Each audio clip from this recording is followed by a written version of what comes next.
Hello, everybody, and welcome to episode 74 of Therapy Thoughts with Lindsay. And of course, as always, Randy Cash is joining me, but he is there through computer land. Hey, Hey, what's how's it up? going over there? Fantastic. How are you this very fine day? I'm doing good. I feel like I've been living in Randy Cash world. I was having to channel my inner Randy Cash over the weekend so I could paint effectively at the new place. I think I did a pretty good job. I think you'd be proud. Welcome to my world, sister. I'm literally bruised all over my body and I don't know how I got any of them. So it's a fun game. Yeah, I live it every day. You get used to it though. You know, the more that you put in, the better you get at it, the more productive you become, and yeah, it's a process. Well, I'm hoping like as I like check things off the list, I won't have to repeat it. But I'm in it for the long haul at this point. But yeah, I do appreciate all of the teachings that you've given me over the years. I was joking on my Instagram stories when we were painting that when I went to work with you for that few month period when I was trying to pay some bills, like what was that, 6, 7 years ago, I learned some stuff. So I'm not having to like dig in and pull it out. It's like riding a bike, but yeah. And you get a workout too, so you gotta look at it that way. Exactly. That is definitely true. Okay, enough about the painting. Let's jump on into this week's discussion on money boundaries. And we talked about material boundaries last week, but it's important to look at money from a multitude of angles, which is the reason I tend to see it as a separate category when setting boundaries. Sometimes you'll read people talking about money and material together. There's no right or wrong way to think of it, but I feel like money is a very loaded topic. And it doesn't have to be, but inevitably it tends to be.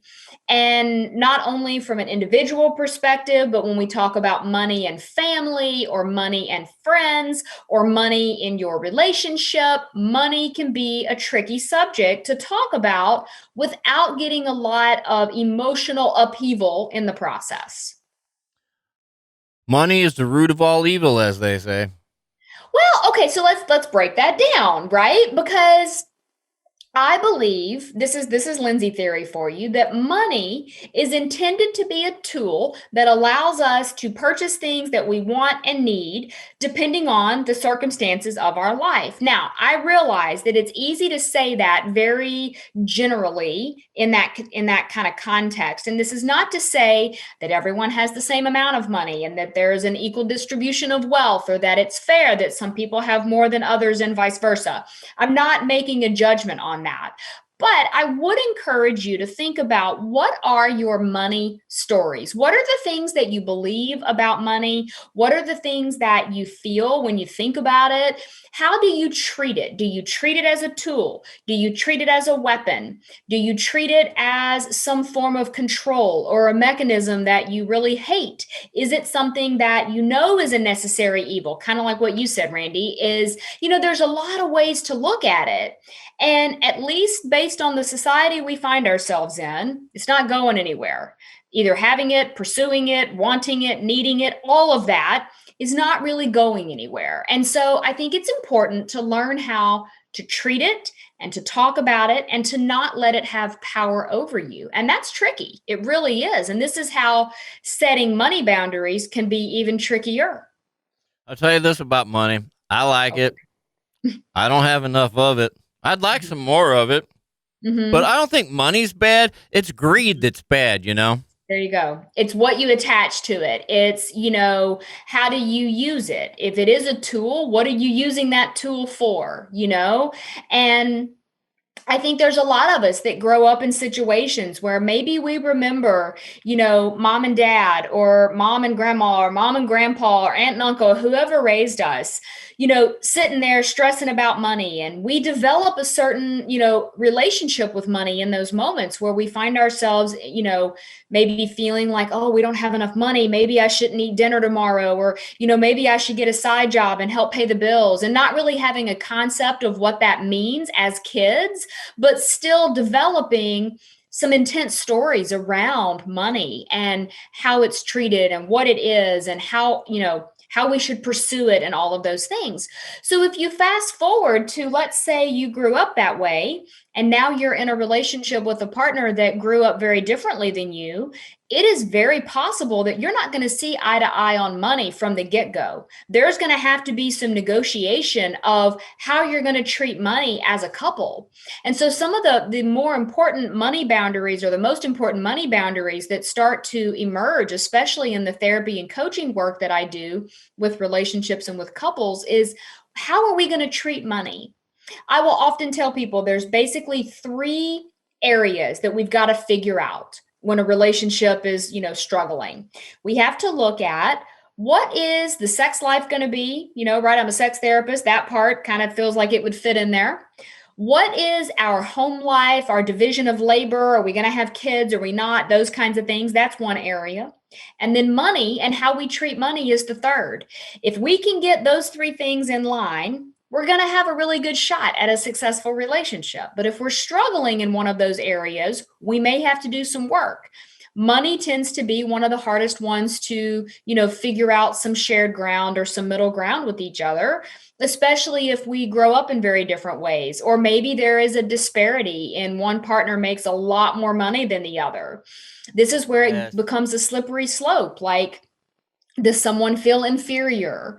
Does someone feel like money is being used as a weapon? Does someone feel like now they can use money as a weapon? I've literally had people say things to me like, well, I make the money, I get to determine how it's spent. Okay, well, maybe when you're by yourself, that's how that works. But when you're sharing your life with someone, building a family, building a life, whatever it is, it may not be that simple anymore. You may not be able to just say, well, I want to go spend $6,000 on a new motorcycle or whatever. And so I did. That's likely to bring up some stuff and potentially have some conflict in your relationship. So it's not saying that this means you should never spend money, or that you shouldn't feel like, wow, I work really hard. I should get to enjoy some fruits of that labor. But you've got to make sure that you're checking in with your partner. Sometimes I'll have couples set up like a threshold, and it's different for different couples depending on their income level, but we'll look at it and we'll say, okay, so if a purchase is going to be greater than $100 or $250 or $500 or whatever that mark is, you can't just do it without asking the other. You got to have a conversation. You've got to come back to that communication thing that I talk about over and over and over again to make sure you're both in agreement that right now is the time to spend that $250 or whatever it may be. That's funny because I was just writing down on my little note sheet income inequality within a relationship, and you went into that. Yeah, because it's like you always say, you got to be on the same page because regardless of how much money each of you make, or more importantly, I think, because we're not really taught how to manage money in society, I personally am not very responsible with money, but at least I know this now. So when I get into a relationship with someone, I'm right up front, like where I'm at now with someone. Mhm. Immediately like, dude, I'm terrible with money. You need to know that. I mean, I get by and everything, but Yeah. I'm very impulsive and I will spend impulsively. So, but at least I know this about myself. So you got to be on the same page with that kind of stuff. Absolutely, yes, and that money inequality, it comes up quite a bit, and I don't think, again, going back to those four agreements that we've talked about before, I don't think anyone has, they don't wake up in the morning and go, how can I be difficult today? How can I make someone else's life miserable? Like, that's not the way anybody wakes up in the morning. And so to recognize that even with the best of intentions, because of all of the potentially toxic elements that money can be kind of tapped into, when discussing money as a couple, you've just got to be able to set boundaries. And if one of you doesn't understand where the other one is coming from, this is where that whole empathy thing comes into play. Are you able to understand where your partner comes from? Maybe you are not intending to seem like you're using money as a mechanism of control, but they're taking it that way. That's going to be an important thing to unpack and talk about. Okay, this is what I'm intending. How are you taking it? Oh, okay, you're taking it that way. Is there a different way I can say it to you or explain it to you or just offer you some insight into what I'm thinking? Maybe there's a preemptive way that I can say, hey, I'm about to, talk about something money related. Is now a good time, rather than just springing it on you? And this is all I mean about setting money boundaries. And that's just from the relationship perspective.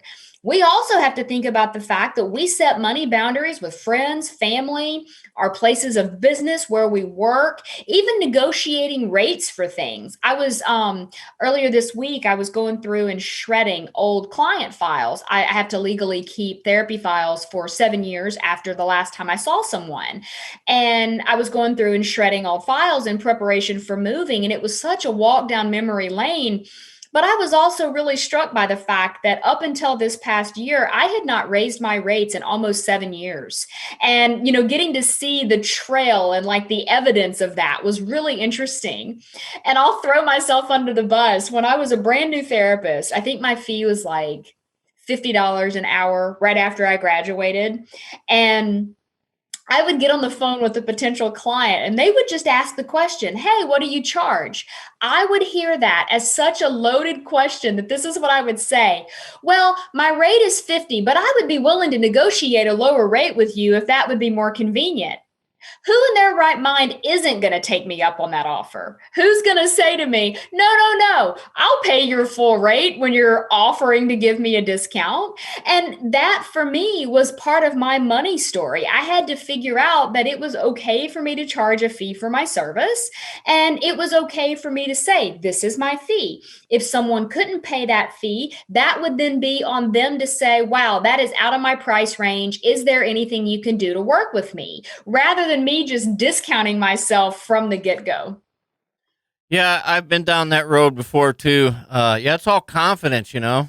You know what I mean? Hmm. Because I do feel that sometimes, like, man, yeah, okay, I'll budge. But Yep. then I hit a point a few years ago, like, no, this is my price, and this is what it Yeah. costs. And if not, man, sorry, check it out Yeah, online.